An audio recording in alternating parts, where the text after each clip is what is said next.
Good afternoon, ladies and gentlemen.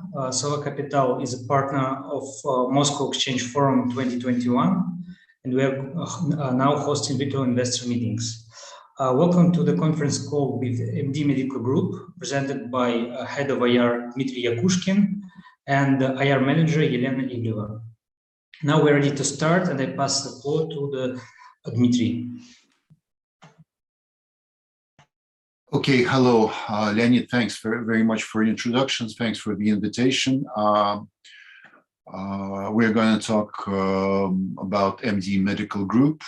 We have a presentation, and I will walk you through the slides, and then I will be ready to answer your questions. Lena, joining and helping me will be Lena Ivleva, our IR Manager. So, Lena, could you open the first slide? So this gives you a reminder. This is a reminder of our financial results for the audited financial results for the 6 months, which we reported at the beginning of September this year. You see that we had a radical increase in revenue by 51%. We had an increase on all fronts. The EBITDA by 66%, the EBITDA margin and net profit also increased by 83%. These are quite outstanding results, but I stressed in the press release, I underlined in the press release, which we devoted to these results, which we released earlier, several months ago, that these were expected results because we were very active. We knew that these results were coming. We were very active. We continued in a very active policy in developing our hospitals in the first half of the year. And so these results came as a result. Excuse me for repeating the two words. Same time, they came as a result to our operational activities, also on all fronts. Next slide, please. This is an interesting slide because it's also a reminder of where our money comes from.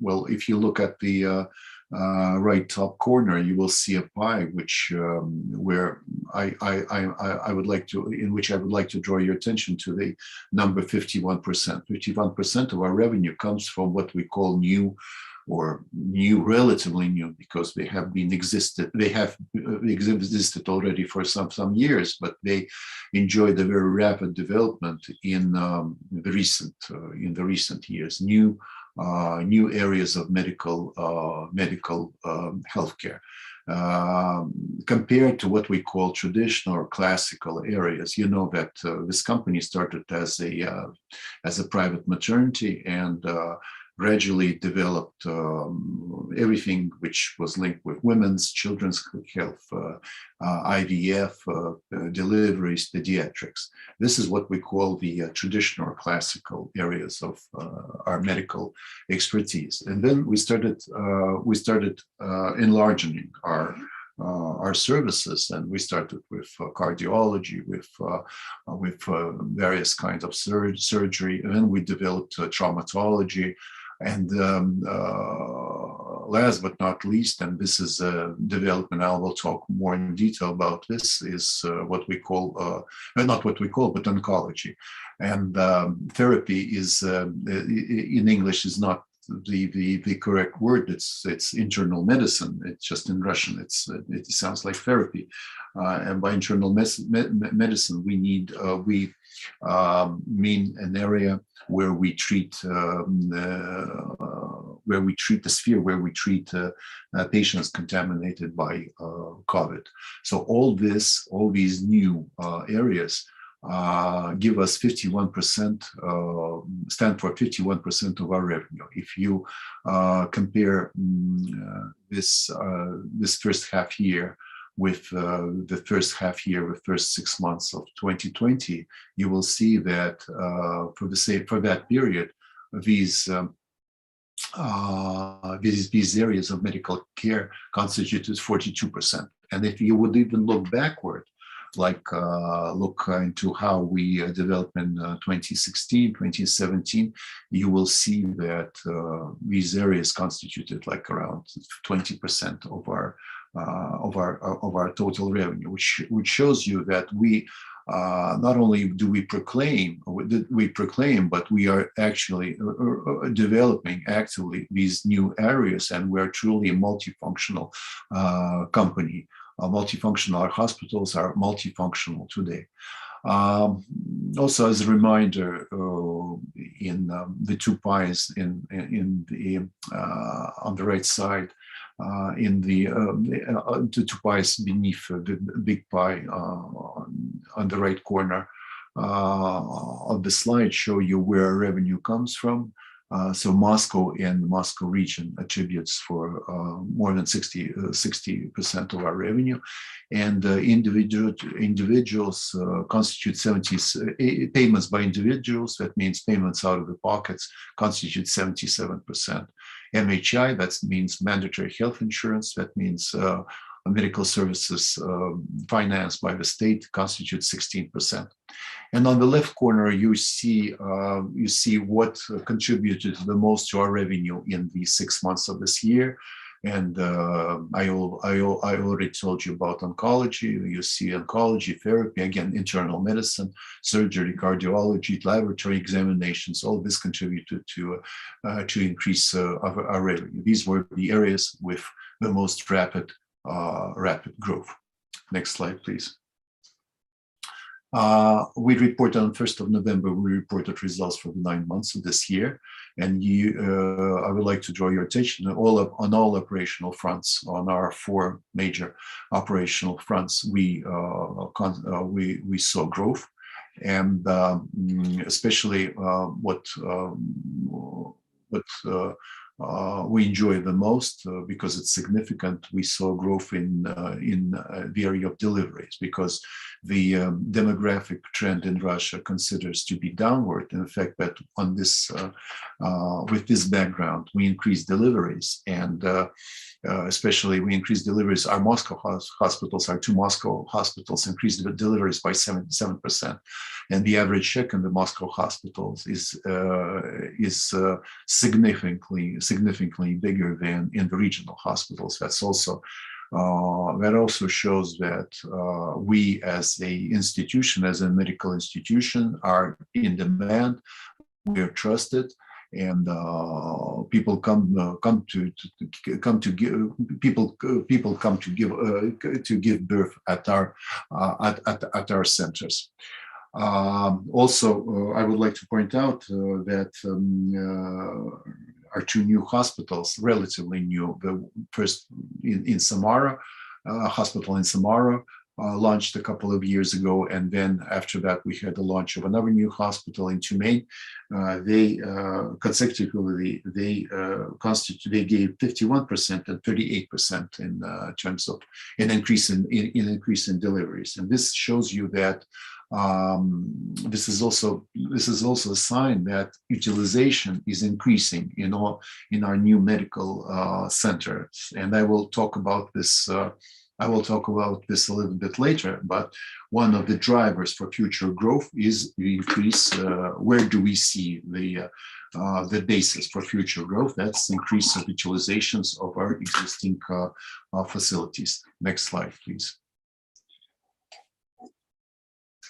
Next in line, 2 slides, which just remind you of our track record through the years, starting from 2012 when we did an IPO in London, and you see that we gradually increased our operational performances on all 4 fronts.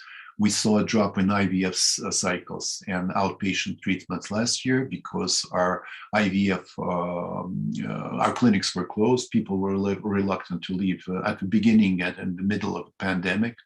Last year, people were reluctant to leave their homes, go to medical centers because they were afraid of being contaminated. But also, it's important to see that officially IVF were forbidden by the state for several months, and that led us to this drop. And we hopefully will return to our traditional figure. We perform about 1/4 of all IVFs performed in Russia are performed inside our clinics, and hopefully we will try to regain that number close to 18% by the end of the year. Next slide will show you our financial performance also for the years. You see that in the revenue, EBITDA, and net income were all on the rise, and we're gradually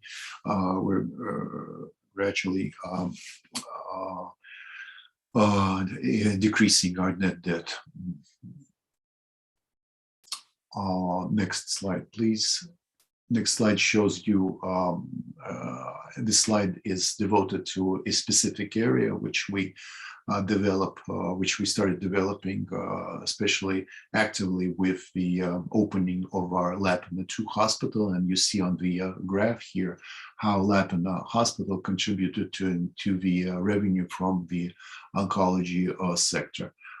Just as a reminder, we invited a team of high-class oncologists last year because we understand that in order to be competitive in this field, we need to have the right doctors, the best doctors. That's why we invited not just one doctor or 2 doctors. We invited a team of oncologists who specialized in a specific field. In order to be strong in this sphere, we understand that we have to provide our patients a full cycle of oncological health. By full cycle, I mean diagnostics on a very high level, then a chemotherapy, and if needed, surgery. And next in line will be radiological treatment. And for that, we're designing a new hospital on the territory of the Lapina Hospital, which will provide radiological treatment in oncology cases. I will talk about that a little bit later. Next slide shows you how we perform during the COVID epidemic. Our track record is quite strong. We have patients of different age, patients in emergency, which need emergency care, patients with various medical problems, not only COVID problems, but other medical problems, heart problems, ulcer problems. We have patients, women who are preparing to give birth, and you see that 500 children were born in our hospitals contaminated from others contaminated by COVID. It was our own decision to convert our last year when the pandemic started. It was our own decision to convert our hospital into a COVID center. Because we couldn't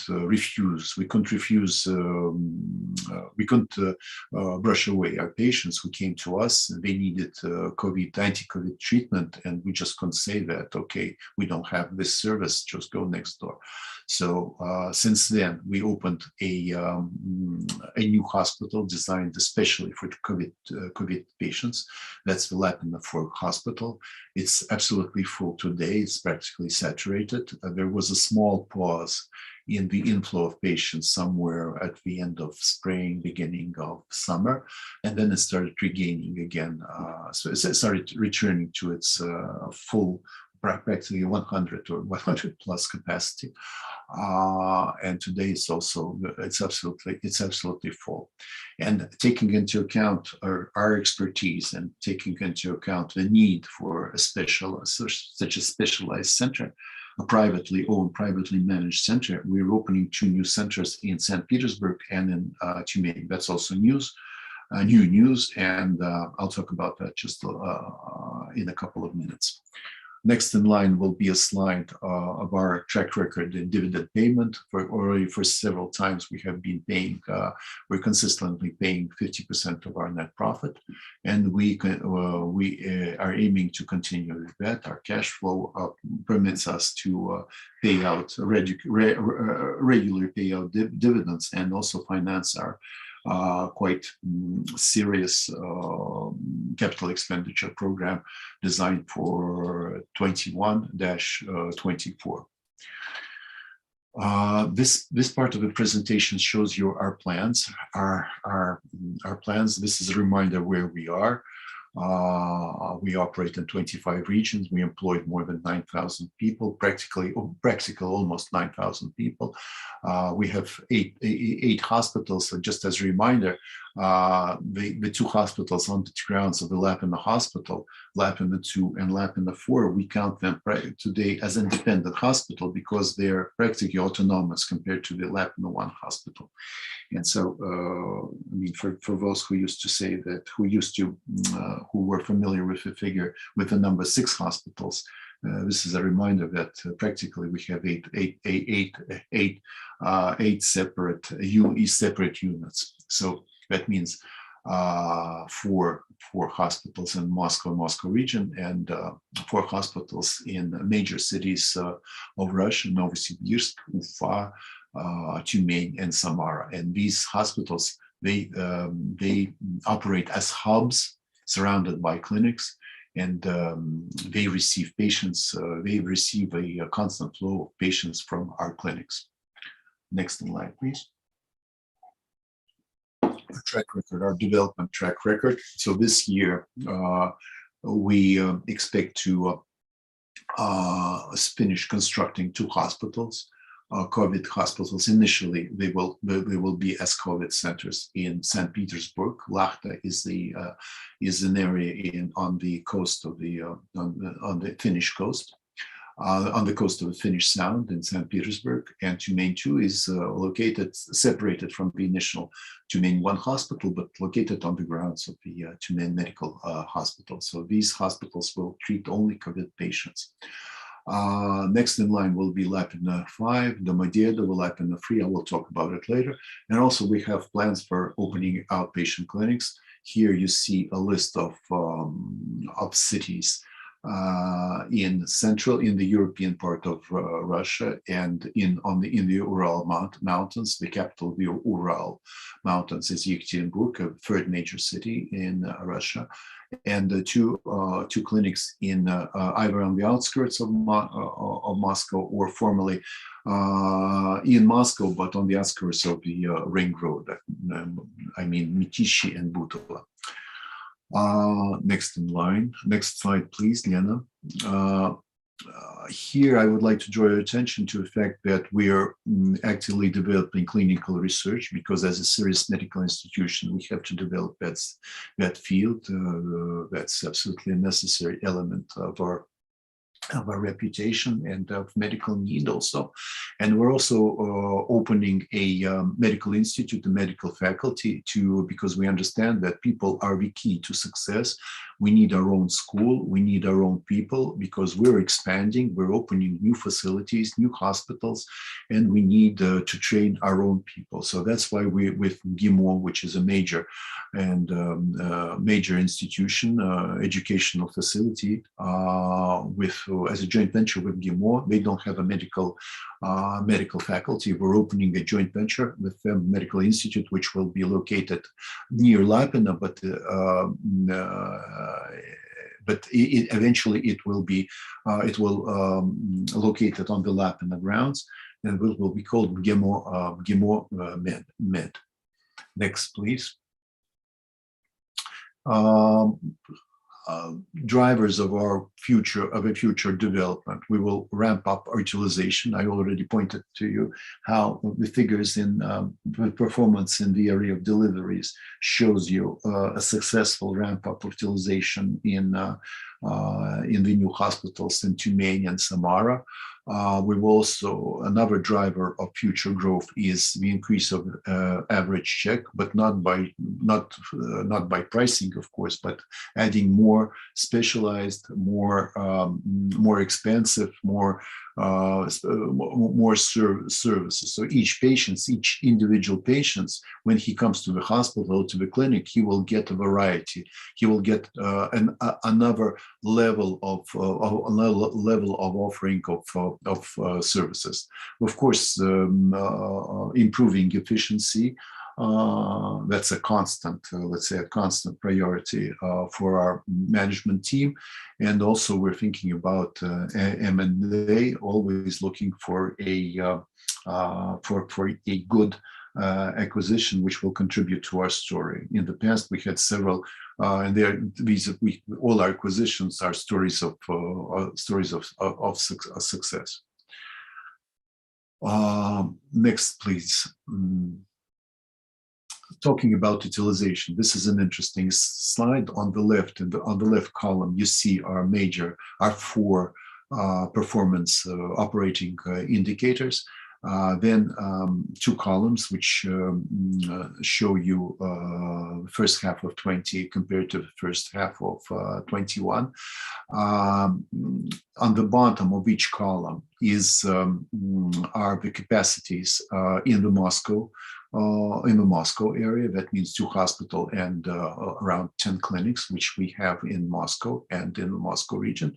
And on the top of the column, in a more blind color, these are the capacities in regional columns, in regional hospitals and clinics. So if you move to the right, you will see what these capacities, what kind of utilization rate,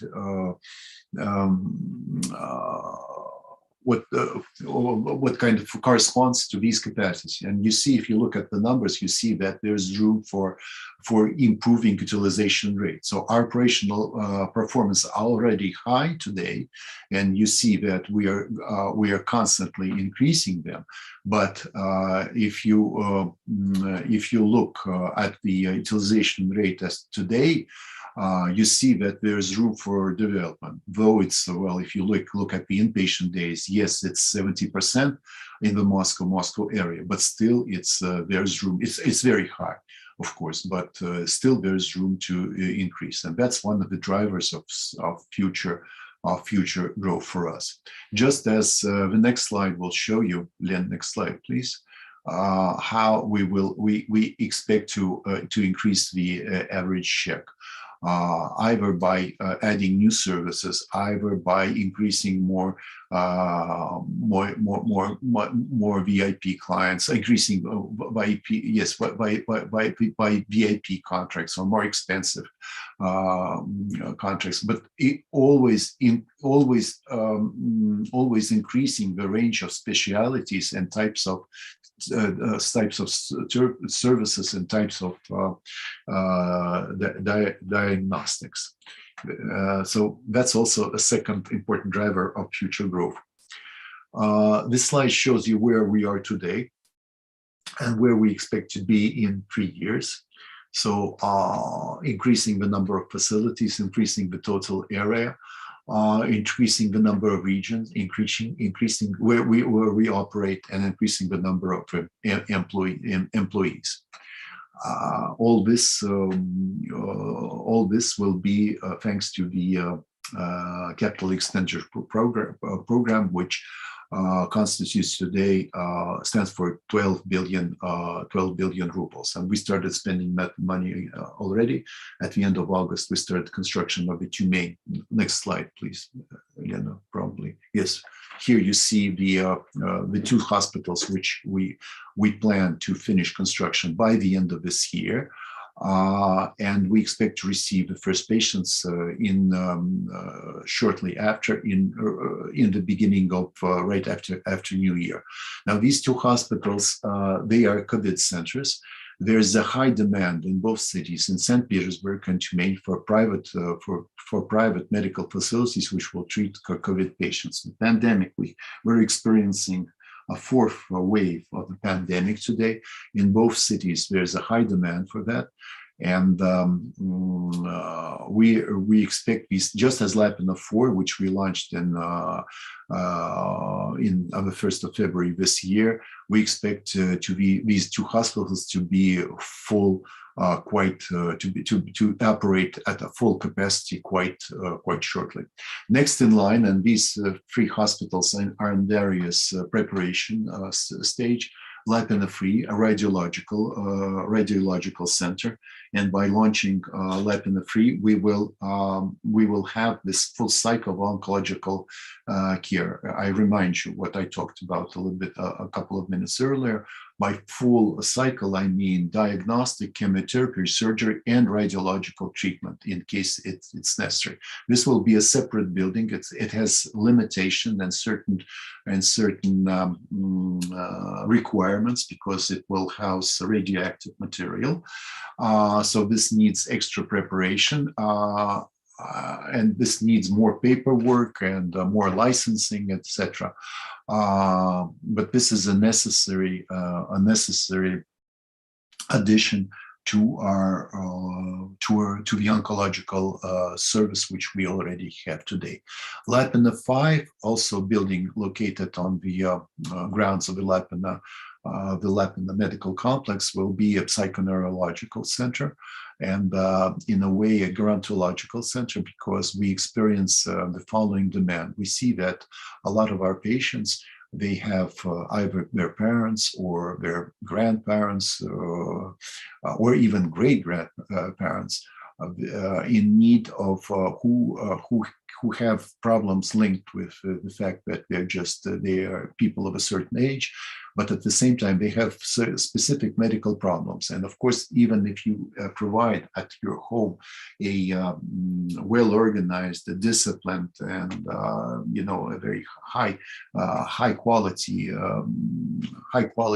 care for these old people, medical problems cannot be treated at home. So for old people who have these kind of medical problems, we think that there's a need for that area of medical service. And we plan that part of the wards in this psychoneurological center will be also devoted to receiving this kind of patients. Domodedovo is a standard for us, already standard hospital, a typical hospital of mother and child, multifunctional hospital with an area of 1,000 square meters, just as the hospitals, and even the design will be the same, maybe somewhat adapted, because with each new hospital we learn and we understand that some areas need to be converted into other areas. There must be decreases in some areas, or it must be more flexible inside. But practically, the building will be the same, just as the hospitals in Tyumen and Samara, and the cost also will be practically the same. Domodedovo is a rapidly developing regional city inside the Moscow region. There's a lot of construction there, and it's located near the Domodedovo airport, not right in the airport, but it's the same area. And so we expect to receive people coming from other countries or adjoining countries, former Soviet Union countries, for medical treatment. So medical tourism, by this we expect to have patients which can be attributed to the medical tourism sphere. Please, next slide. This is a slide which shows you, I already talked about the clinics in the Central European part of Russia. Yekaterinburg, that's a major step for us, because we need to be just as we need to be present in St. Petersburg, the second city in Russia. It's the same, we need to be present in Yekaterinburg. Mozhaisk is a special, what we call an outpatient cancer treatment. It's a special license for that kind of, it's not just an outpatient clinic. It's specifically a outpatient cancer treatment center, for initial treatment. That means patients come for diagnostics, and if needed, they are directed to the Lapina 2 hospital. So that the aim of such a center is, Mozhaisk is a city, is a city located on the western part of the Moscow region. And the aim of creating such a center, it was opened several weeks ago, is to assure the flow of patients to the hospital. And then we're entering into a new field for us. We're opening MD labs, which will at the same time will contribute to the brand, and will the same time will solve transportational difficulties for our patients who, for example, for them it costs they need time to go to Laipina in order to get the test. And so therefore, these labs will be located in areas, different areas inside Moscow, and people will have the possibility to go through testing, regular testing, absolutely regular testing offered by other test labs, and to go through testing in these labs, and then, if needed, they will go to the hospital for further treatment. We're counting on, in the current period, we're counting on opening several of these test collection stations, and then the medical university, which I talked about, a JV, a joint venture with MGIMO Institute. Next, please. And this is a scheme which shows you what we expect eventually to see in Laipina. You see that Laipina 1 is existing, the initial building, the success story driver of our growth. Laipina 2 is the oncological surgery center, and where we have the sophisticated lab for treating, for doing various tests, including anti-COVID tests and all tests linked with COVID. Laipina 3, the nuclear medical center with PET-CT radiotherapy, located also next to Laipina 2, Laipina 1. Laipina 4 is a standalone existing hospital which treats COVID patients, and on the left you see in future plans, Laipina 5, the psychoneurological center, and then the rehabilitation center, a scientific research center, a hotel, and the educational center, which we plan with MGIMO, will eventually be also located here. We have enough land. We have bought land at the end of last year, and we have enough land to develop Laipina as a major medical center. Next slide, the last slide, which rounds up what I talked about, our next plans. And again, our strong operational financial results allow us to implement this huge and investment program without external financing. And at the same time, we will pay dividends twice a year, as we do now, which constitute 50% of our net profit. Thank you very much. And I'm open to your questions, please.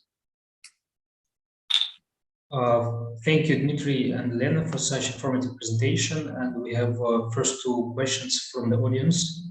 So the first one, how do you see fourth quarter business dynamics so far? And the second one is speaking about new products, oncology and others, what are margins compared to the deliveries? We don't. The second question, we don't announce margins in various fields. They differ, but margins in the oncological field are quite substantial. We are quite substantial. But each area of medical care contributes to, if there's a decrease in demand, or each area of medical care contributes to the other.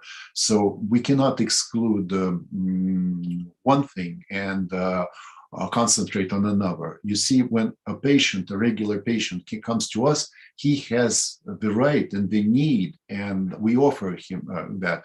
He has the opportunity to have a full package. You see, he can do everything. That's again, returning to our initial decision to convert our hospital, Laipina 1 hospital. We completely closed it to treat COVID patients. And for example, all our other patients, including pregnant women, they were transported with doctors, with let's say team of doctors. They were transported to the Sevastoporsky, to the clinical hospital of MD Group, located in the former PMC.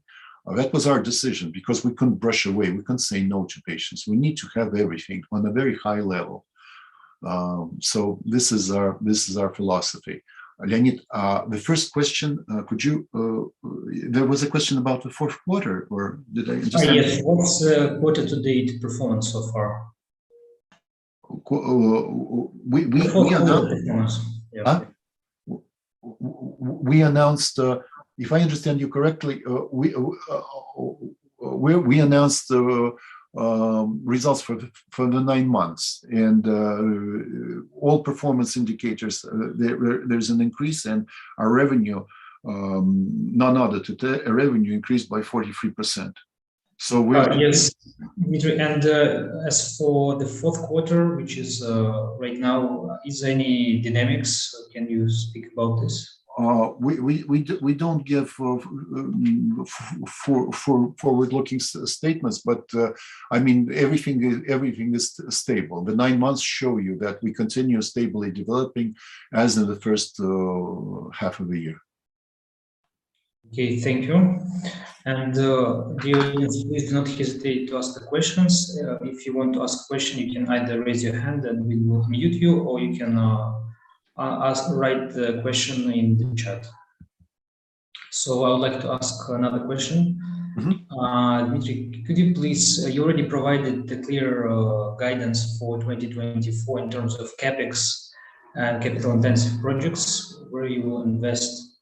Can you provide more guidance in terms of operational or financial metrics, maybe margins as well for 2020? Margins, we expect margins to remain stable, because we expect, for example, the two hospitals. We have five new projects on our hands, right? And surely new projects, as in the past, they offer exercise pressure on our margins. But the two hospitals which we are concluding now, which we are finishing now, St. Petersburg and Tyumen, and also Vilapina 3, we expect them to be operating at a full or at a full or relatively full capacity quite quickly, just as it was the case with Vilapina 4. So, for example, the hospital in Domodedovo, this will have a gradual ramp-up mode, like just as other hospitals, or Lapina 5, a neurological center. So, but the other hospitals, they quickly, let's say, the hospitals with an expected quick saturation, they will mitigate the effect of these of the hospitals, the Domodedovo and Lapina 5. So our margins will remain stable as they are today. In terms of numbers, we don't give guidance, but I can address you to the slide where we have where we are today and where we will be tomorrow. Well, by tomorrow I mean in 24. There's a major. Len, could you open the slide where we are? Where we are today and what we are going to be in 24. That means the slide 19 probably. No, 19. This slide. Look at how we expect to increase the increased inpatient days by 100, practically more than 100,000 days. If you look at our present numbers, that will give you an understanding where we expect to be in 24 in terms of financial indicators. The same goes for delivery. We expect to increase deliveries in spite of the downward demographic trend, and also an increase in outpatient visits. Thank you, Dmitry.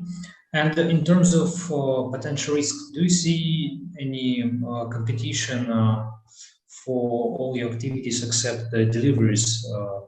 especially from other private medical service providers? In terms of deliveries, private practically we're the number one. But what we compete with state institutions, especially in Moscow. Competition is very high in Moscow. In the regional centers, we're the number one. And we can aim, let's say, having controlling like 20% of the market. In Moscow and St. Petersburg, especially in St. Petersburg, in Yekaterinburg, where private medical care had been developing since the early 90s. Of course, competition is very high. In Moscow, competition is also high because there are major institutions in specific areas, including, for example, in oncology, which we are actively developing right now, which have been there for decades, and that's so certain.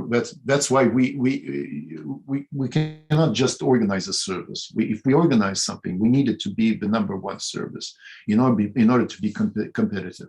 We're competing not only with the state institutions specialized, we're competing with the flow of patients, let's say, the flow of medical tourism, outbound medical tourism. That means patients who, for example, for oncological problems used to go to Germany or to Israel.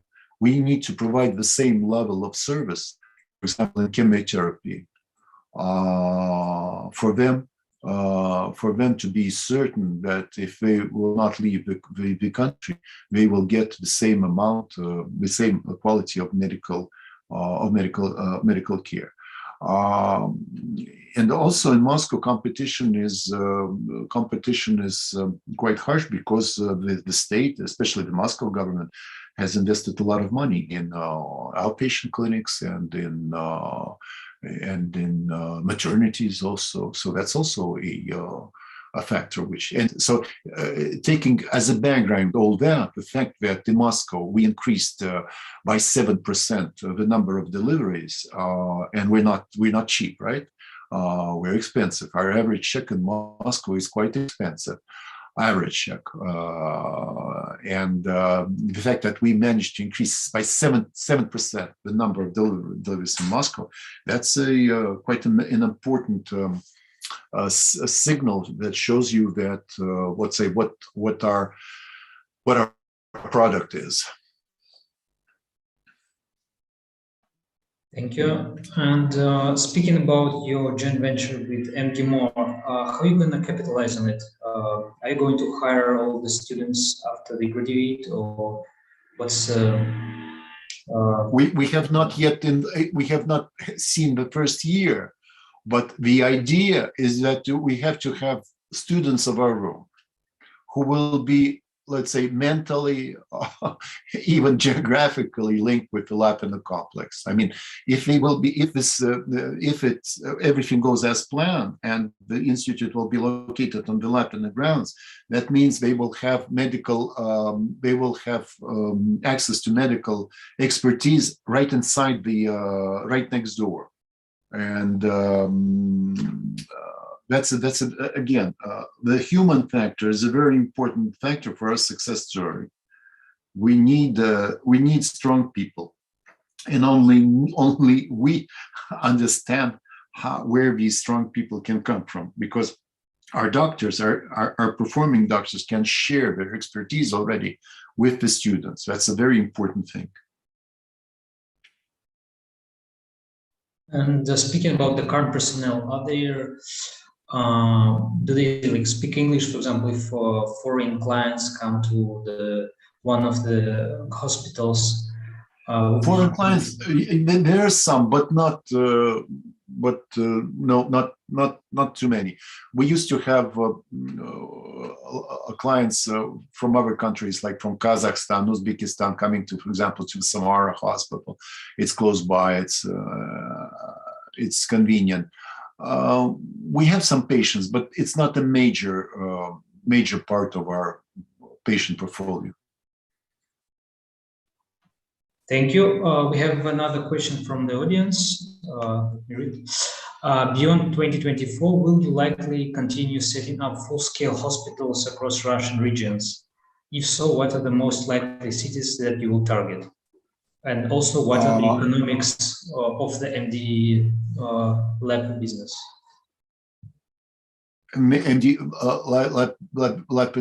MD lab business. Yes, yes.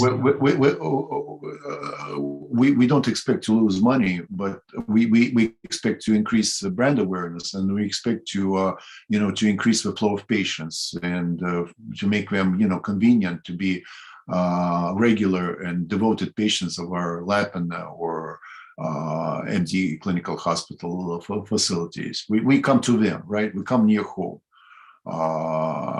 They get familiar to those who don't know us. They get familiar with us. Those who know us, they say, "Oh, it's a good thing." Pricing will be just the same as other labs located in the area. It's not going to be it's not going to be more expensive, but we will contribute to the flow of patients. We come to them, right?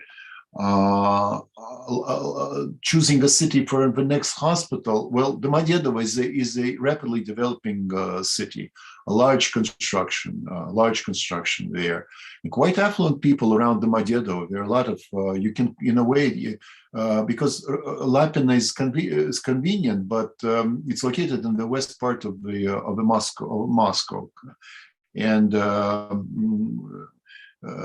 as an example, what the transportational factor means. For example, we opened a small clinic, 100 square meters, in the Nova Riga area, and it's a success in terms of financial indicators. It's a success story, especially during the pandemic. For many mothers, it was even those who live in Nova Riga, it was much more convenient to go with their children to this small pediatric clinic in order not to travel to Lapin. Though Lapin is relatively near.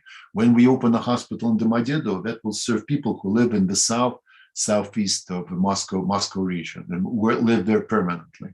And they don't have to go all through, take the ring road in order to go to Lapin. So economic, transportational factors, buying power, that's also, all these are important factors which lead us to a decision where to open a new full-scale hospital. For the moment, we see an increasing demand in the Moscow region. And besides, we saw also a factor which influenced our decision is the fact that many people, since the beginning of the pandemic, are potential patients or existing patients. They permanently live outside the city.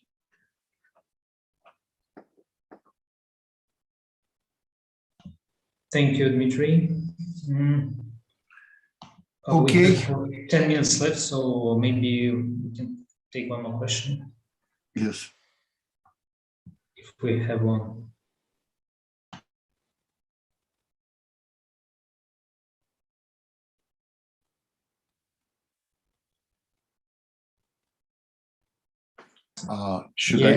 Another question from audience. Are you considering me and M&A? Yes, we're considering M&A, but we also understand if we do an M&A, the price should be right, and it must. The target should contribute to what we already have and could add value. That's maybe a traditional demand, but taking into account the exuberant demands of some owners of private networks or clinics, right? Standalone clinics. That's an important factor. And also, we are present in many regions already, and actually we are present in many regions thanks to successful M&As.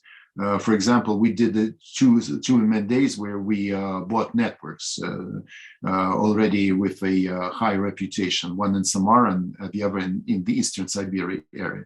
That's why we are very present in the Samara regions. We have a clinic not only in Samara, but in the cities in the Samara region.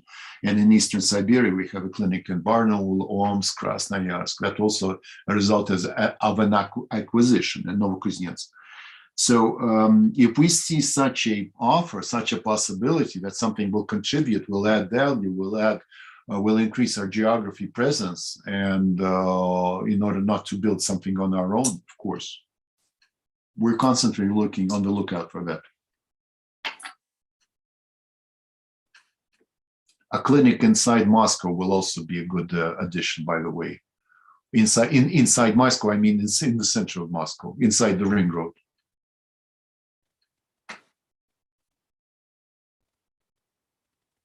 Thank you, Dmitry and Lena. I think if we don't have any further questions, we can sum up.